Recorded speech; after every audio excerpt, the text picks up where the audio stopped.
Ouais, alors les Ultralisques, il faut savoir qu'ils infligent des coups de boutoir et ah non, des coups de bélier. Et l'arme Kaiser. Non, les coups de bélier contre les bâtiments. 80 points de dégâts contre les bâtiments. Nouveau drop de la part de Dark Force. Mais non, mais il a oublié. Il répond au téléphone là. Répond plus vite. Multitasking un peu foireux de la part de Dark Force, mais cependant les Zerglings qui sont posés et qui vont cette fois ne pas faire grand chose malheureusement. On a donc on voit que le Zerg part clairement sur Ultra. On a un Terran qui mine, il est sur une base ennemie puisqu'il n'a pas encore exploité sa gueule. On voit qu'il a une énorme masse de tanks et de marines. Voilà, le Zerg a quand même un bon map control pour l'instant. On voit que voilà, il a les 2/3 de la map sous son contrôle. Et voilà, donc Strelok qui a finalement repositionné tranquillement donc son centre de commandement sur la Gold Expansion.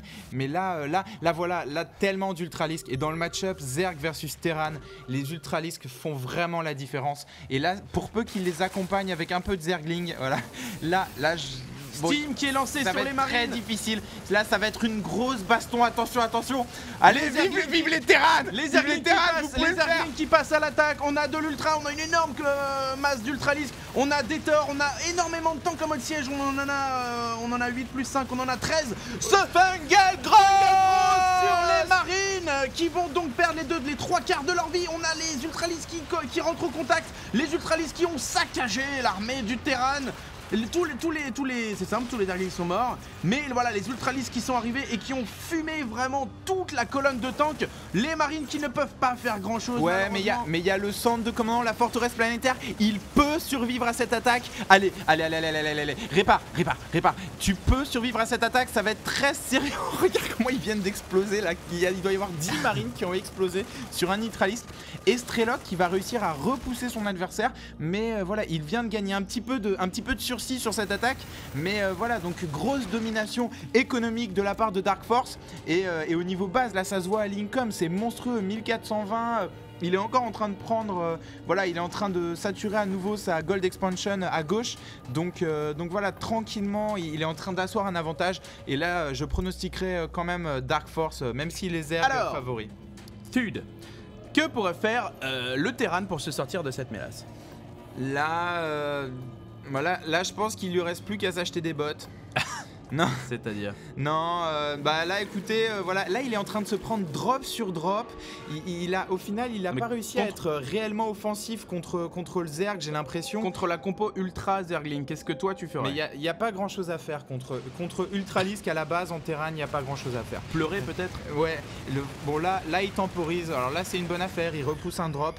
Mais sincèrement, même les Thors ne sont plus un excellent contre les Ultralisques, puisque en fait, je sais pas si vous vous souvenez. Attention, le Terran qui drop et qui va fumer les dropships du Zerg. Oh là là, quel beau geste technique. Ouais, alors là c'est une bonne affaire quand même. Peut-être que ça va lui permettre de revenir dans la partie. Mais les Thors qui ne peuvent plus assommer avec leur capacité spéciale les Ultralisques, puisque maintenant les Ultralisques sont immunisés face au stun, et c'est la raison pour laquelle ils vont être nerfs au prochain patch. Donc je crois alors sauf erreur de ma part, je crois qu'ils vont diminuer le nombre de points de vie, ou alors ils vont augmenter le temps de construction des Ultralisques, c'est l'un ou l'autre.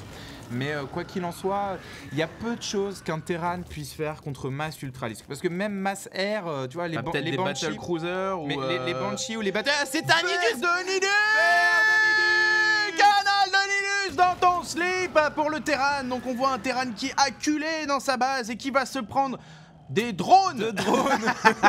C'est super fourbe de la part du Zerg. Il lui balance des drones, il va venir expandre chez lui. Bouh. Non, mais donc on a vu pendant ce temps les et bah voilà, là ça devient du sérieux. Les drones ainsi que moult Zerglings qui sortent dans la zone de contrôle du Terran. Là on a quelques Zerglings, on a là j'ai l'impression que c'est plus pour venir titiller. Je sais pas s'il va faire beaucoup de dégâts. En tout cas il vient scouter, on voit qu'on a eu un deuxième canal de Nidus pour expand en même temps.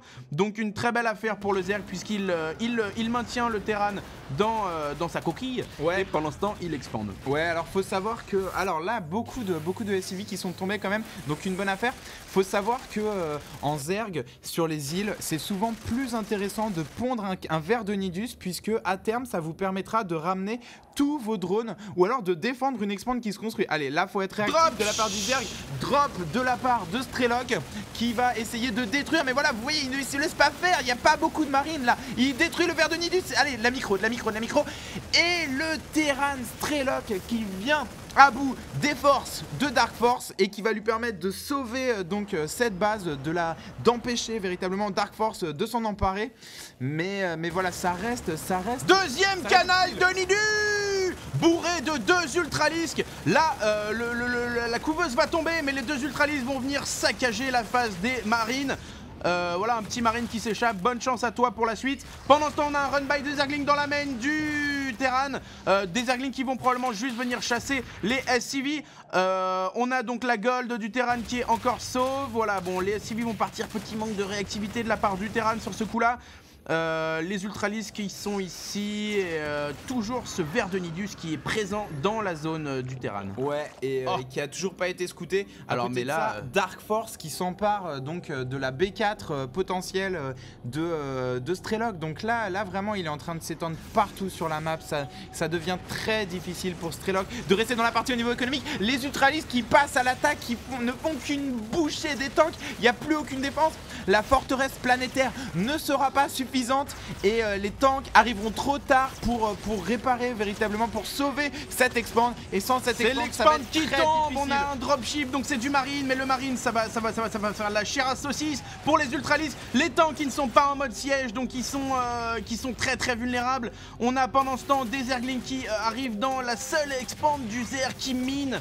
On a voilà, c'est un peu la loose pour le Terran. Là on le voit qui est en train de se faire atomiser les fesses de tous les côtés. On a du Zergling, on a et le Zerg a surtout toutes les bases de la map, c'est bien ça le problème. Ouais, et là voilà donc Strelok qui essaye de récupérer l'île en haut à gauche, mais ça va être très difficile. Enfin, il va y arriver, mais voilà, il est trop en retard. Il a plus de récolte. Et vous voyez les dégâts de zone que oh, et ce sont des bénis, des chancres qui ne vont pas péter. Et oui, petite ascenseur émotionnel pour cette partie. Là, on a donc le Zerg qui s'étend, qui fait son Zerg, et c'est ça qu'on aime voir. On a un Terran qui pour l'instant a énormément subi. Et Dark Force qui balance un peu sa pub perso. Et les Ultralings,